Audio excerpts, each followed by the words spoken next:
These tips and these tricks are not for the faint of heart. These are not for people that don't have a dream, don't have a vision, and don't know where they want to go. And these are not your usual tips like increase your income or pick up extra work. Because even if you have more money coming into your account, you are still going to be broke because your system is broken. You need to have a well-defined structure in which you know that when money comes in, this happens, and therefore you are able to allocate your money properly. The whole point is you don't need to get more, you don't need to have more money, you just need to have a better system. And that better system is what is going to help you to be better with your money.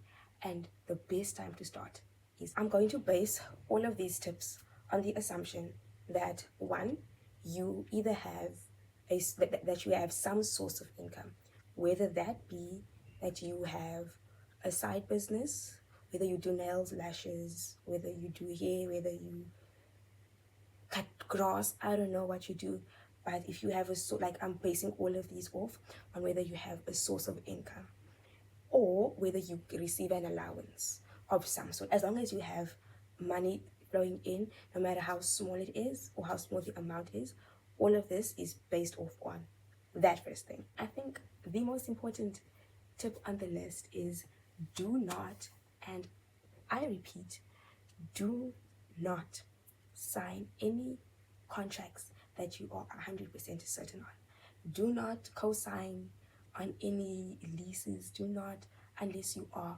have thought about it, you've prayed about it, and you are sure about it. Don't take out loans unless it is a life or death situation, because we are young and we tend to make mistakes, and I've made that mistake before. If they have a trial period, rather go for the trial period. For an example, I was just out of matric and I was like, I want to go to the gym. So I went to my gym and I signed up for a 12-month contract, not registering the fact that it is a 12-month contract. And then I went and I enjoyed the first month. The second month, I realized that I didn't think everything through, because the logistics of everything, where the gym was and where my school was and where I stayed, just did not make sense. So I got to the point where I was like, I need to cancel this contract. And I was like 2 months in. And the gym that I was with charged me, I think, the next 6 to 8 months worth of payments for me to cancel that contract. So if I was paying 100 Rand every month, I think I had to pay 800 Rand to cancel the contract. A very painful lesson, but I paid it because I was like, either I pay this 800 now or I continue to pay for the rest of the 12 months and I won't even be attending this gym. And that taught me that getting into contracts unnecessarily, signing phone contracts, rather buy the phone cash. Rather just buy the phone cash. Don't do it unless you've thought about it and you've prayed about it and there's no other, there are special circumstances of where I would say, okay, do it, but yay, don't do it. I mean, at the end of the day, it's your life, but I'm not a fan of it. It has just showed me that I need to be very careful whenever I sign any form of contracts, especially regarding money and payments. The first thing that I'm going to say is open multiple bank accounts. If you know that you are not the type of person that is able to be financially disciplined with one bank account, I'm going to say open multiple bank accounts, and you're going to see why. Because everyone says have a budget, implement your budget, but then if you draw up the budget, what do you do after that? This is what you do after that. Once you've opened up your bank accounts, then you're going to know what to do with that money. So what I would do is that I think at most I had at the same time I think I had 2 bank accounts, 2 or 3. But what I would do is that whenever money came into my account, I would say this bank account is for my spending. So if I have allocated myself 500 for the month to spend, that 500 is going to that account. If I have allocated 700 for savings, the 700 is going into the second account. Then whatever is left to pay off my expenses and whatever remains in the other account. So now I know that if I'm going shopping, if I am going out, if I am doing anything, I take the card that is meant for the spending, then I go and use that. That way, I'm only limited to the money in that account. However, if you don't have more than one account, what I will suggest is that whenever you are going out, whether it's going shopping or going to do whatever you're going to do, and it involves money and you've previously budgeted, but you know that you have a track history of not sticking to that budget, I would suggest you go with cash. I know a lot of people are not really a fan of going with cash because of safety reasons, but this is just what I have found that has worked. I would leave my card at home and I'll just carry cash, and I know that whatever happens, I cannot exceed the amount that I have cash. I don't pay with my phone because of safety reasons. So already that is automatically disabled. So I can't, like, whatever money I have cash is what I have cash. So that's that. That is that for you. You can do that.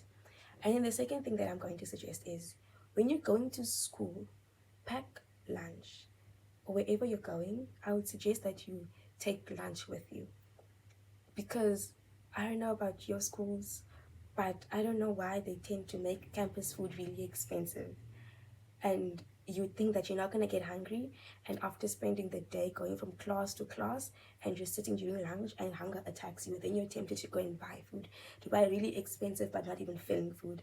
So carrying lunch has really helped me to limit my spending at school. So now that I have taken food with me, I know that I'm not going to get as hungry at all. Like I wouldn't even get hungry at home because I have food with me. The other thing, the third tip that I would say is that if you use public transport, I would suggest taking the exact amount that you need.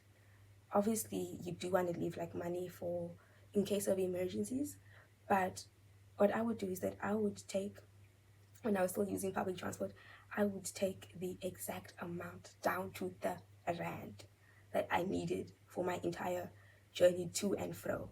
So that when I get to school and I'm tempted to buy food, I really can't because I literally do not have any extra cash. So that's another tip. My fourth tip is if you have a bank account, opening a 32-day account, opening a 24-hour account, a fixed deposit account, an account where you put money into that account, but you need to put a notice of some sort to get the money out, works really well. Because when you're like, I really want to get this money, but then you think that you remember or you are reminded that if you try to withdraw this money before the notice term, like the notice time period, the bank is going to charge you hefty charges like bank fees, and that's really painful to pay. So having a fixed deposit account where you don't withdraw money any time that you feel like it has really taught me how to be financially disciplined, even in the toughest of time. And the next step that I have is building an emergency fund. So an emergency fund is an account, or basically an amount of money that you have set apart for emergencies. Chipping your nail and needing to go to your nail tech is not an emergency. However, if you have an emergency and it happens in the middle of the month, something that you have not budgeted for, that's when you dip into that fund. So you take money from that account or whatever, and you go and pay for that. This, having an emergency fund, is what is going to prevent you from having to borrow money. It is what is going to prevent you from having to take out loans or anything of that sort. So start putting away money. Like, you can start off small, like 50 rand every month if that's what you can, and put it towards your emergency fund. And you only touch that in terms of emergencies. Ideally, people say 3 to 6 months of your expenses, but we are students and we don't really have a salary like that. So we start small, you do what you can. The whole point is that you are trying to build good financial habits now. The fourth or fifth, I've lost count. The next tip that I'm going to say is, this is actually counterintuitive, but paying your tithe. If you go to church, pay your tithe. If you don't go to church, having a set amount that you donate or that you give to charity, or that you say that you decide to use to help other people, really teaches you how to be generous with your money.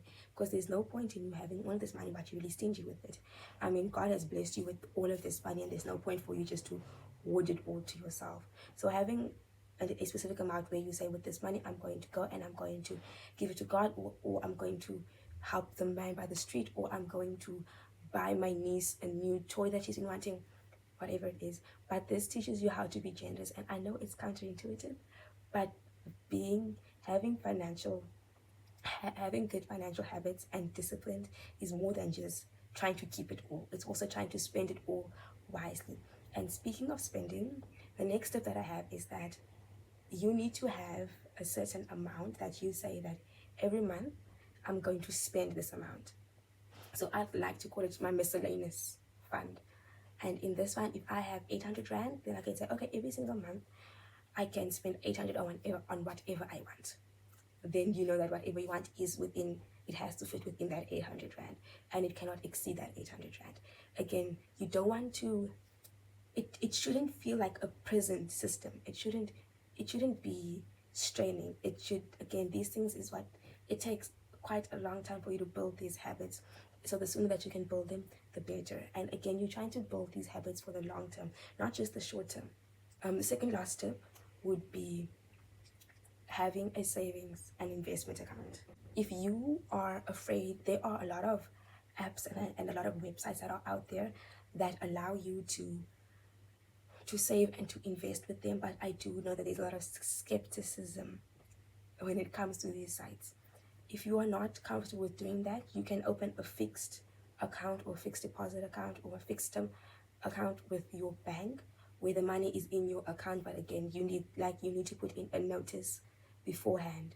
So you go onto your banking app or you go to your bank and you say that I want to get the money out, and if it is a 24-hour account, you'll only get that money within 24 hours. However, those accounts, they all have interests that they incur.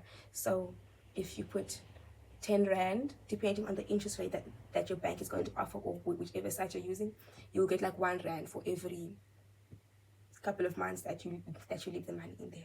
That all depends with your bank. But having an account like that, where you every month you send money to that account and you overall build up your savings account, is a really good thing. It's a good habit to build, so that when you do find investment platforms that you are now ready to invest with, you already have that habit already built up.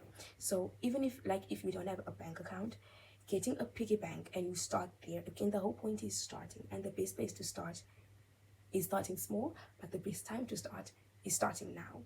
Okay, I think the last step that I'm going to give today is you need to invest in yourself heavily. And this ranges from investing in how you look, because that's also really important, because people, whether we like it or not, people judge off of physical appearance. So investing in the way that you look, it could be investing in your education, could be buying a new book that you've been wanting to read. It could be getting a gym membership. Whatever that looks like to you, do it, because you pouring into yourself is the best investment that you can make. Literally, people can take, even if you have all of the money in the world and they all take it back from you, whatever you have left is whatever you have left with, and that is usually your skill set. So the more skills that you learn how to build at a young age, the better it is for you. And that is it for today. If you do like these types of videos, let me know and I'll continue making them for you.